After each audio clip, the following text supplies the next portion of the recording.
Bonjour, ou plutôt servus, comme on dit ici chez nous à Munich. Je suis Hélène Cunet et vous écoutez Dessine-moi Munich, le podcast pour les francophones et francophiles installés dans la capitale bavaroise. Un seul objectif, partager les expériences et vous donner ainsi toutes les clés pour vivre pleinement votre expatriation. Si vous avez des questions, des feedbacks ou bien que vous souhaitez témoigner, n'hésitez pas à m'envoyer un message via le site dessine-moi Munich, toutattaché.com ou via les réseaux sociaux.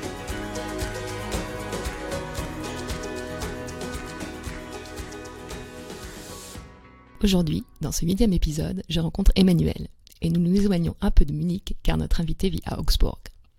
J'ai fait la connaissance d'Emmanuelle il y a quelques mois alors qu'elle lançait le projet sur lequel elle travaille actuellement, Colancing, un concept de coworking online pour les freelances dont nous parlerons dans la deuxième partie de ce double épisode. Aujourd'hui, vous allez pouvoir écouter la naissance et le parcours riche et original d'une entrepreneuse. Avant cela, Emmanuelle était professeure des écoles. C'est au cours de sa première expatriation en famille qu'elle a sa première idée d'entrepreneuriat, exporter du Nutella en Corée. Alors qu'elle fait partie d'une shortlist d'un concours régional à son retour en France, qui lui permettrait de rejoindre un incubateur et de donner vie à son idée, Emmanuelle retourne à l'enseignement. Pour elle, son idée est validée, ça lui suffit, elle ne se sent pas prête à faire le grand pas. C'est lors de sa seconde expatriation en famille, cette fois-ci en Allemagne, qu'elle franchit le cap, et cela n'a plus rien à voir avec le Nutella. Si vous voulez écouter ce récit inspirant, écoutez la suite. On y parle de conjoints suiveurs, de formation en ligne, de code, d'agence web, mais aussi et surtout de courage, de valeurs, de succès, de déception, d'association et de leçons à tirer. Je ne vous en dis pas plus et je laisse place à ma conversation avec Emmanuelle.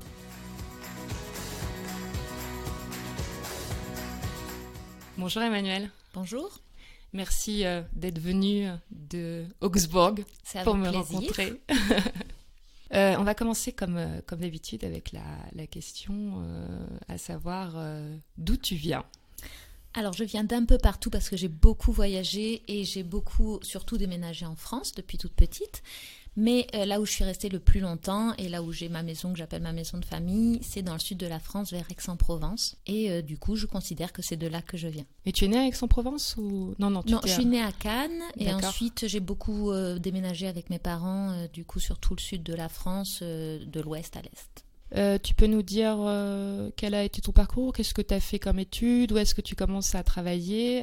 Moi, je sais parce que j'ai écouté une autre interview de toi que tu as été expatriée à plusieurs endroits aussi. Donc, je sais pas, de quoi tu as envie de nous parler? Alors, ma première expatriation, donc j'ai beaucoup déménagé avec mes parents, etc. Et puis, à 18 ans, je me suis dit que c'était le moment de faire mes propres expériences de déménagement. Donc, je suis partie au pair en Angleterre. Et du coup, ça a été ma première expérience vraiment d'expatriée toute seule. Ça a été une très chouette expérience. J'ai beaucoup adoré. Et je me suis dit que j'allais refaire ça. Le truc, c'est que mon mari, je l'ai rencontré, il était très, très accro à sa Provence. Il n'était jamais parti à moins de 100 km. Et c'était juste pas possible pour lui d'imaginer de déménager. Et après de longues discussions, on a fini par se décider pour partir. Et là, pour le coup, on est parti pour de vrai, puisqu'on est parti en Corée du Sud. Et si c'est pas indiscret, tu as quel âge à ce moment-là? Alors, à ce moment-là, j'ai une trentaine d'années. D'accord. Donc tu pars à 18 ans en Angleterre et après, tu fais une petite dizaine d'années en France avec l'envie de repartir et en essayant de convaincre ton mari de... Voilà, quand je suis rentrée, du coup, j'ai fait des études de littérature anglophone. Et j'ai rencontré mon mari, on a fait nos enfants, j'ai commencé à être instite puisque j'ai eu mon diplôme d'instite et j'ai été instite tout le temps jusqu'à ce moment-là. Et puis ça trottait, c'était le moment, puisqu'on avait déjà construit pas mal de choses, c'était le moment de bouger et de mettre un peu des nouvelles expériences là-dedans. Donc on a décidé de partir en Corée du Sud puisqu'une opportunité s'est présentée pour lui au niveau professionnel. Oui, et là pour le coup la Corée du Sud c'est pas la petite expatriation. Alors c'est pas la petite expatriation et moi ce que je me rappelle de là-bas c'est que quand tu vas dans un supermarché pour acheter 3 trucs, tu y passes la demi-journée, tu ne comprends absolument rien, tu ne sais pas si tu achètes du poisson ou de la viande, il n'y a rien qui ressemble à ce qu'on achète d'habitude et notamment j'avais acheté du shampoing. Je pensais que c'était du shampoing, mais c'était du vinaigre. Voilà, donc c'était très compliqué. Tout était très compliqué. Et l'intégration aussi était très compliquée, mais très sympa. C'était une expérience incroyable.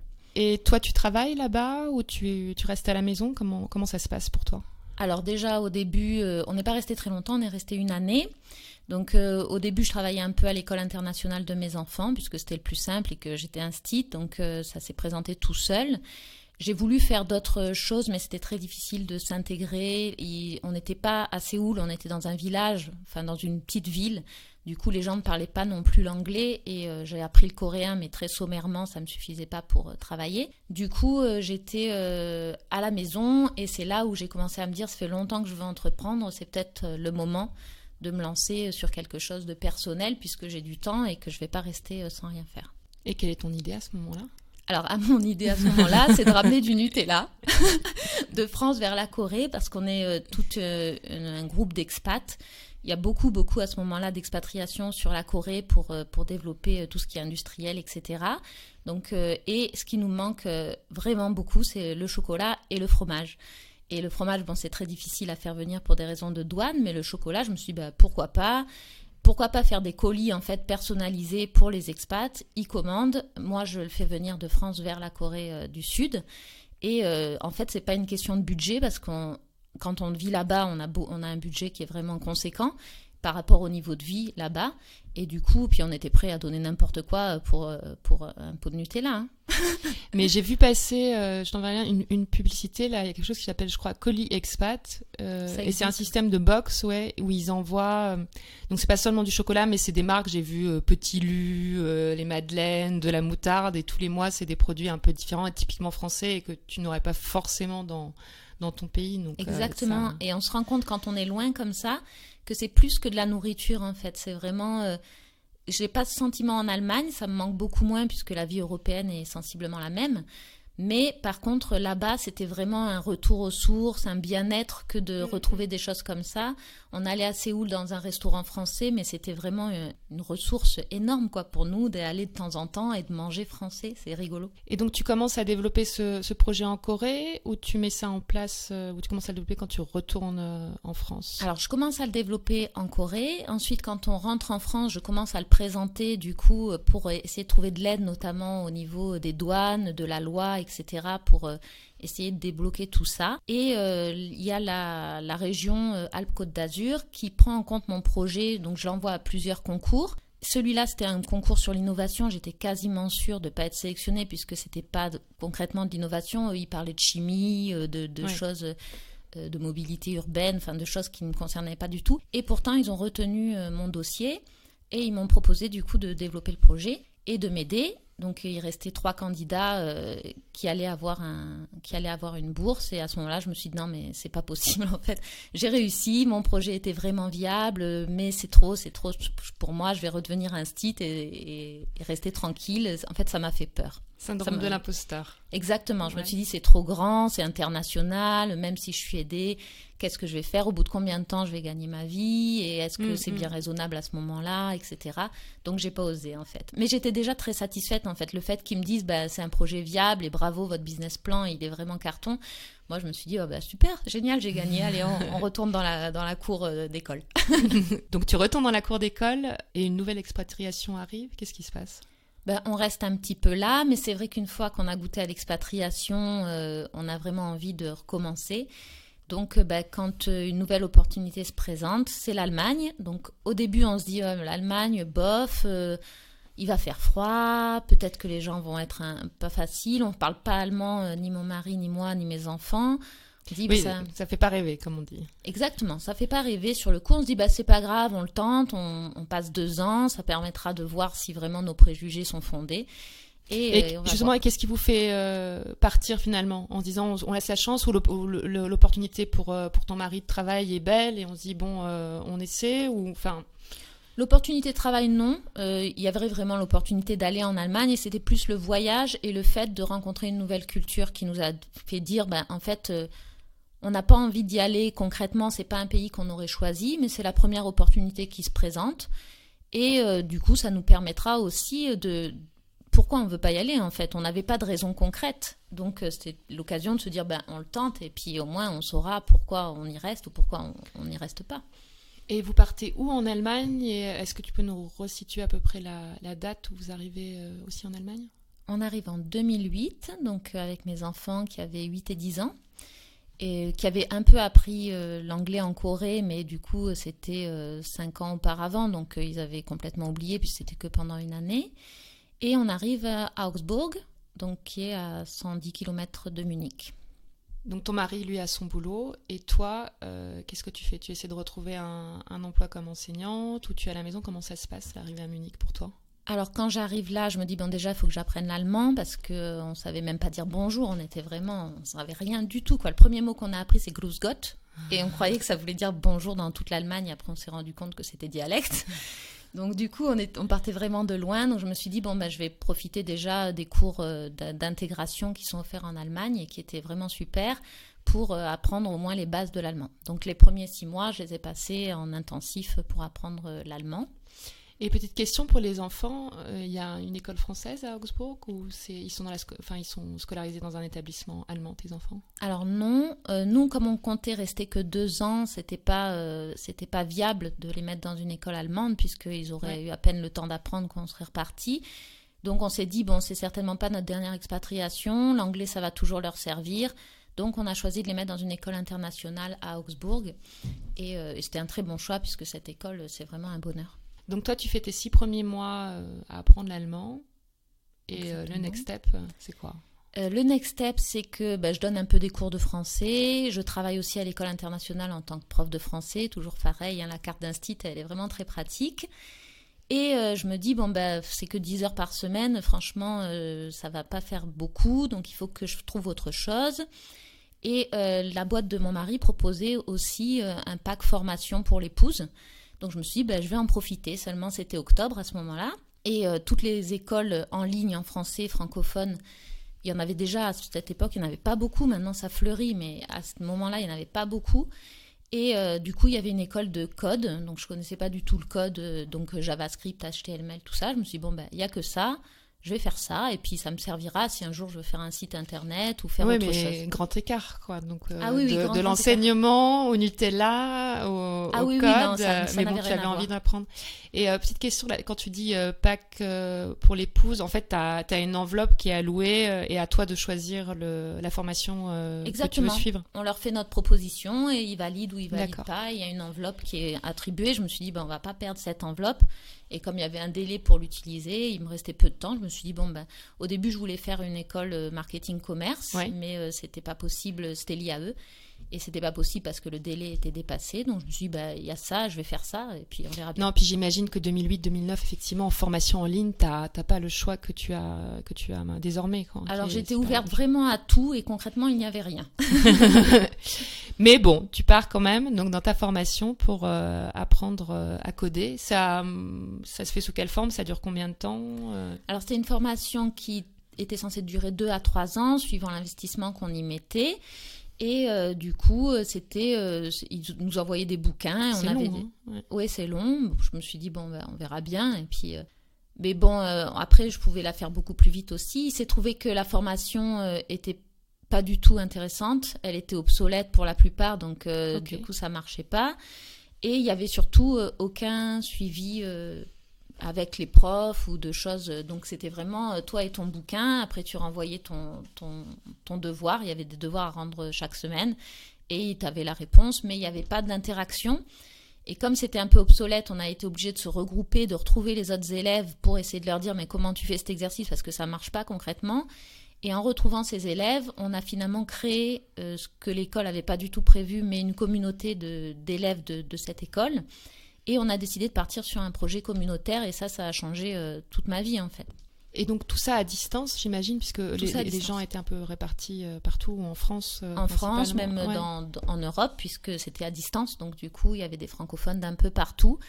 Et il y avait dans cette école aussi bien des web designers que des web marketeurs, que des codeurs. Donc on s'est dit, on va faire un site pour une association en se regroupant toutes nos capacités. Ça va nous permettre de développer notre savoir, de créer aussi, de travailler en conditions réelles, de travailler aussi pas tout seul en faisant du code, ce qui n'existe pas dans la vraie vie, mais en travaillant avec d'autres personnes et en échangeant, en créant...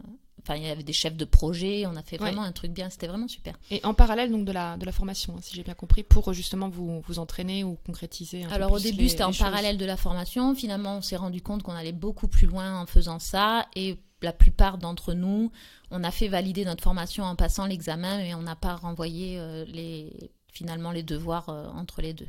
Et donc là, quand tu parles de travail associatif, vous faites ça complètement bénévolement ou vous commencez aussi à gagner votre vie avec ça? Complètement bénévolement. Ok.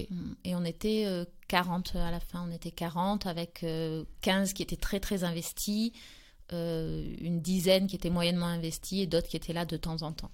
Et tout ça dure combien de temps et comment ça évolue ensuite pour toi après? Tout ça dure, je dirais, 9 mois, 6 à 9 mois. Et ça évolue que là, je rencontre des gens avec qui j'aime beaucoup bosser, que le projet, que le fait de monter une boîte, parce que finalement, c'est ce qui s'est passé, on a vraiment monté quelque chose, de travailler avec beaucoup de spécialités différentes. Ça m'a vraiment beaucoup plu. Et à ce moment-là, je me suis dit, mais en fait, maintenant, je sais coder, je sais faire mon site, donc quelle que soit mon idée, je peux devenir entrepreneur. Et la première idée qui m'est venue, c'est de créer une école en ligne pour justement pallier à ce manque de propositions qu'il y avait à ce moment-là et se dire, je vais créer une école en ligne de code puisque je sortais de là et j'étais dedans et que j'avais des contacts. Je vais créer une école en ligne de code qui va allier à la fois la technique et le code et la partie vraiment technique et la partie associative et vrai boulot mise en place professionnelle en travaillant en collaboration avec des associations qui ont besoin d'un site et qui n'ont pas de moyens. Comme ça, nos élèves pourront à la fois se former et les associations profiter de cette formation. Oui, et puis ça fait même une référence à tes élèves. Exactement, ça fait aussi un portfolio et en fait, on se rend compte que faire du code juste avec des bouquins, ça n'a rien à voir avec la réalité qui prend en compte beaucoup d'autres paramètres qui sont notamment les paramètres du marketeur, du designer, etc., qui ne peuvent pas être juste oubliés. Tu lances le projet toute seule ou tu es accompagnée avec d'autres personnes, peut-être de la qui viennent de l'association? En fait, non, j'ai flippé. Je me suis dit, non, je ne peux pas monter ça toute seule. J'avais vraiment besoin d'être... et puis en plus, j'aime beaucoup travailler à plusieurs. Donc, je me suis dit, en fait, pendant les derniers mois, on était vraiment très soudés sur l'équipe dev, sur le projet associatif. Je me suis dit, avec ces deux personnes avec qui on bossait bien, on bossait beaucoup, on s'entendait très, très bien au niveau façon de travailler et collaboration à distance. Oui, parce que ces deux personnes-là ne sont pas aussi à Augsbourg, en Allemagne. Non plus, une à Lyon, une à Marseille, donc vraiment, on s'était jamais rencontrés à ce moment-là. Et je leur propose de monter une société et de partir en association sur ce projet-là. Donc 2010-2011, tu crées cette société. Comment ça se passe, vous créez? Parce que toi, tu es en Allemagne, elles sont en France, donc tu crées la société en France. Alors ça a été très compliqué, on a beaucoup réfléchi. Ouais. On pensait qu'avec l'Europe, tout allait être très simple. En fait, pas du tout. L'Allemagne nous disait une chose, la France nous disait autre chose. Les impôts pour les expatriés ne savaient pas. Ils nous disaient, on ne sait pas, concrètement. Et du coup, on a décidé, le plus simple, c'est de faire quelque chose où on comprend au moins la langue et on peut lire les textes de loi. Donc, on est parti sur une SAS qui était enregistrée en France, mais dont j'étais la présidente en Allemagne. Et comment ça se passe? Est-ce que ça marche, l'école? Catastrophe. Le projet était génial, franchement, c'était super. Il était tellement bien qu'on y a passé beaucoup de temps de développement. Le site était magnifique, on avait déjà 3 formations de prévues. On savait qui on allait embaucher comme formateur, mais on a juste oublié la partie com. Et donc, quand au bout de plusieurs mois, presque 1 an de développement, on met enfin en ligne en se disant, ça y est, ça va, on va embaucher, ça va être la folie, il ne se passe rien du tout, concrètement. Mais pourquoi, à ton avis? Parce que simplement les gens ne trouvent pas la formation ou... Parce qu'on n'a pas du tout communiqué dessus. Donc les gens qui la trouvent, on arrive à avoir quelques clients, quelques élèves comme ça, puisqu'ils la trouvent, mais vraiment par hasard. Mais en fait, quand on cherche formation en ligne sur Google, on ne nous trouve pas, on ne fait pas de pub. Et à ce moment-là, on a vraiment grillé beaucoup de temps. Il faut absolument qu'à ce moment-là, on gagne des sous. Et on n'a plus de sous en fait pour faire la com et pour se dire, en fait, maintenant, il faut qu'on parle de nous pour que les gens viennent à nous. Et du coup, on commence à faire de la com, mais c'est vraiment trop tard. Et le projet était beaucoup trop grand, trop ambitieux. Plutôt que de faire un pas après l'autre, de faire une formation qu'on puisse dispenser nous-mêmes, on a directement vu quelque chose d'immense. Et il s'est trouvé qu'à ce moment-là, on a eu des opportunités, des gens qui nous suivaient, qui voyaient ce qu'on faisait, qui ont dit « mais nous, on a besoin d'un site. On est en Allemagne, mais francophone. On aimerait travailler avec des gens qui soient francophones pour pouvoir bien parler du projet, etc. » Et du coup, plusieurs personnes nous ont dit ça. On s'est dit, ok, on va créer une agence web. Donc, on a complètement fait un pivot. Oui, ce que je veux dire, c'est du... Voilà. Je sais même plus si c'est du pivot à ce niveau-là. En fait, on avait déjà les clients. On n'avait pas encore le site web, mais le site web, on l'a développé en un mois. C'était très facile. On n'a pas fait la même erreur. On s'est dit, il faut juste qu'on ait une carte de visite. Oui. Et puis, on était 3 à coder, donc c'était très rapide pour faire le site web. Oui, puis vous saviez, on savait votre cœur de métier. Voilà, exactement. Donc, du coup, ça, c'était facile. On avait déjà plusieurs clients qui s'étaient manifestés. On les a recontactés. Et du coup, on est parti, là, c'était en 2016 ou 2017, je ne sais plus. En tout cas, on est parti avec quasiment un an de CA. Enfin, on savait que la première année, on allait pouvoir se payer directement. Donc, l'école, on l'a laissée. Ce que je voulais dire, donc l'école, vous l'abandonnez On l'abandonne pas, elle est toujours en ligne. On prend en compte les élèves sans faire de pub dessus puisqu'on n'aurait pas eu le temps de vraiment les accompagner. On a quelques élèves qu'on accompagne. Et ensuite, vu qu'on en parle de moins en moins et qu'on n'en avait déjà pas beaucoup parlé, on n'est pas non plus submergé. Et par contre, la partie web développement, là, se développe bien. On commence à prendre des partenaires, des designers, des web marketeurs, etc. Et là, on crée vraiment... C'est à ce moment-là qu'on est devenu une vraie société avec du chiffre d'affaires, etc. Mais tu ne travailles plus là-bas? Non, je ne travaille plus là-bas. Après, ensuite, on s'est dit, on a des gros contrats, mais très ponctuels, qui font, par exemple, on va avoir plusieurs milliers d'euros pour un contrat qui va nous demander 3 mois de développement ou 6 mois de développement. Et au bout de ces 6 mois, on a un creux puisqu'on n'a plus encore le nouveau client et qu'on vient de finir. Donc, on s'est dit, on va créer maintenant déjà, on ne va plus faire la même erreur. Donc, moi, je me suis consacrée complètement au web marketing. Et en fait, tout le budget qui était alloué en plus de notre salaire, on le mettait dans les formations. Et j'ai fait des formations de web marketing. Et à chaque fois, j'appliquais. Et en fait, on s'est dit, il nous faut un produit qui ramène de l'argent en systématique pour qu'on n'ait pas des mois creux.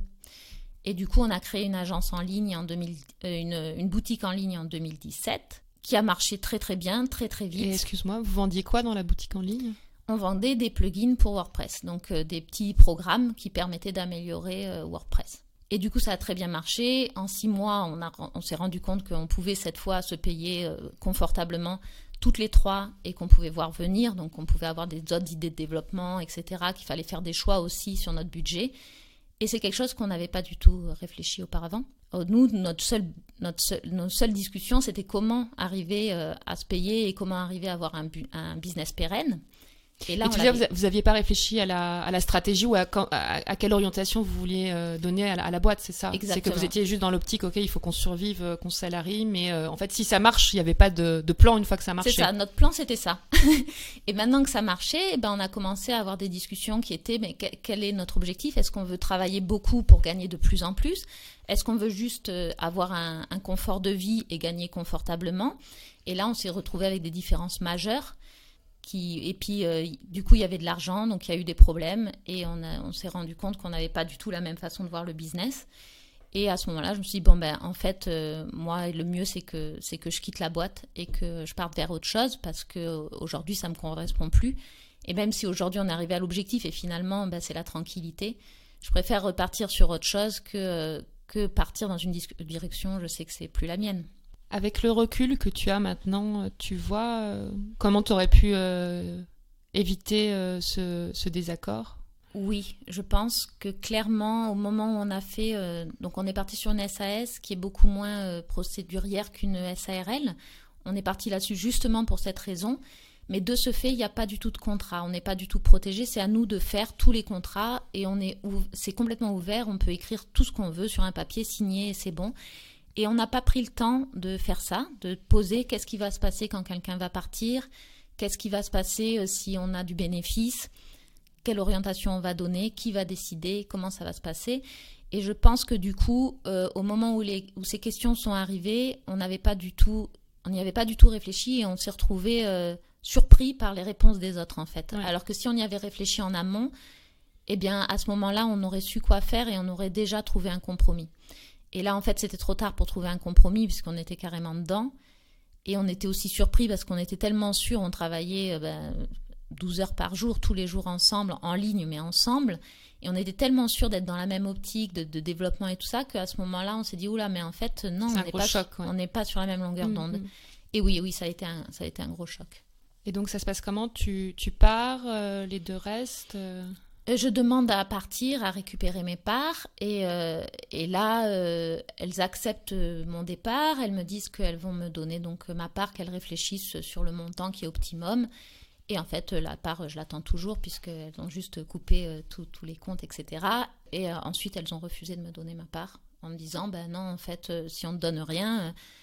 il faudrait que tu nous attaques et ça va te coûter plus cher que de récupérer les parts, d'autant plus que le bénéfice, on va se le reverser en salaire. Donc de ce fait, il n'y aura plus de bénéfice sur la boîte en 2018. Et si la boîte n'a pas de bénéfice, tu ne peux pas avoir de... Elle n'a pas de valeur. Elle n'a pas de valeur. Donc malgré le fait qu'il y avait un gros chiffre d'affaires, sans bénéfice, il n'y a pas de valeur, donc je ne pouvais plus attaquer à ce moment-là. Et ça, donc ça aurait pu être évité, par exemple, si tu avais été en SARL, est-ce que c'est quelque chose qui aurait pu éviter oui, en SARL. Cet artifice ou avec un contrat d'associé dès le départ qui spécifie qu'est-ce qui se passe si quelqu'un part, comment il peut partir, est-ce qu'il doit, parce que certainement aussi que j'aurais pu aussi faire d'autres choses pour que ça se passe mieux, c'est-à-dire est-ce qu'il faudrait qu'il y ait un temps de latence, genre tu sais que un préavis. Voilà, exactement.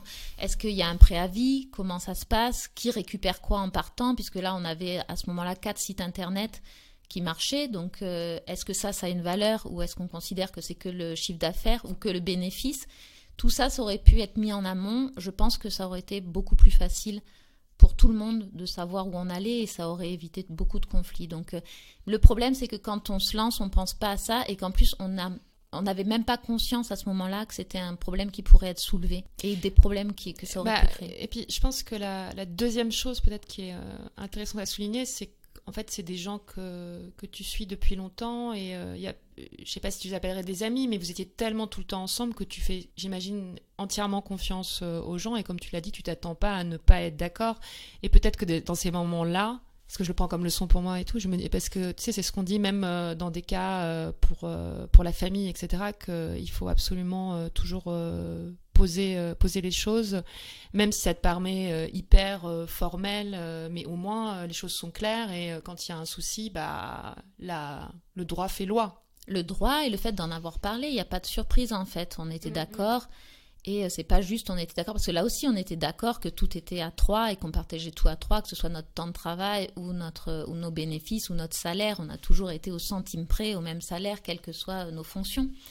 Et du coup, ça semblait évident, mais en fait ça ne l'était pas parce que c'était pas posé. Et comme tu dis, plus tu es proche finalement des gens, plus il faut que ce soit posé. Oui. Et si c'était à refaire, alors aujourd'hui je suis pas encore prête à refaire une association, mais si c'était à refaire, je pense que se poser et dire, dans le pire des cas, s'il se passe ça, qu'est-ce qu'on fait? Dans le pire des cas, s'il y en a un qui veut plus bosser, qu'est-ce qu'on fait? Dans le pire des cas, s'il y en a un qui bosse 40 heures et l'autre qui bosse 5 heures, qu'est-ce qu'on fait? Et vraiment explorer les cas qui concrètement ne devraient jamais se passer, mais qu'est-ce qui se passe si ça se passe? Et qu'est-ce qui se passe si quelqu'un est malade? Toutes ces choses-là, comment on le gère? Et en fait, nous, on ne l'avait pas géré, clairement. Oui, puis je pense que même si ça n'arrive pas, c'est un côté un peu, je sais pas, tu sais, cathartique, exutoire, et qu'en fait, ça permet de se poser des bonnes questions, et peut-être même si le problème arrive, de se dire, ok, je sais quelle est l'alternative, comment ça va se passer, peut-être que ça rend les choses un peu plus détendues. C'est ça. Puis mon départ aussi, c'était très stressant. J'imagine pour elle d'entendre que je voulais partir. C'était très stressant pour moi aussi de dire je veux partir sans savoir exactement, en sachant qu'on n'en avait jamais parlé et sans savoir ce que ça allait impliquer. Donc ça a créé une situation de stress qui aurait pu être évitée. Et une autre question qui, je pense, est essentielle, mais vraiment essentielle de l'essentiel, c'est pourquoi tu fais ce business? Quel est ton objectif? Est-ce que c'est de vraiment le développer et d'avoir le plus de revenus possible en y passant le plus de temps possible, ou est-ce que c'est d'arriver, à travailler 4 heures par semaine sur une plage? Oui.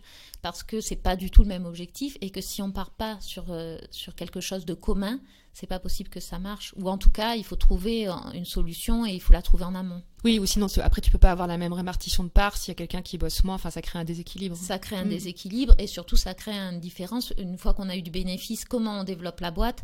Est-ce qu'on développe avec plus de produits? Est-ce qu'on développe avec plus de clients?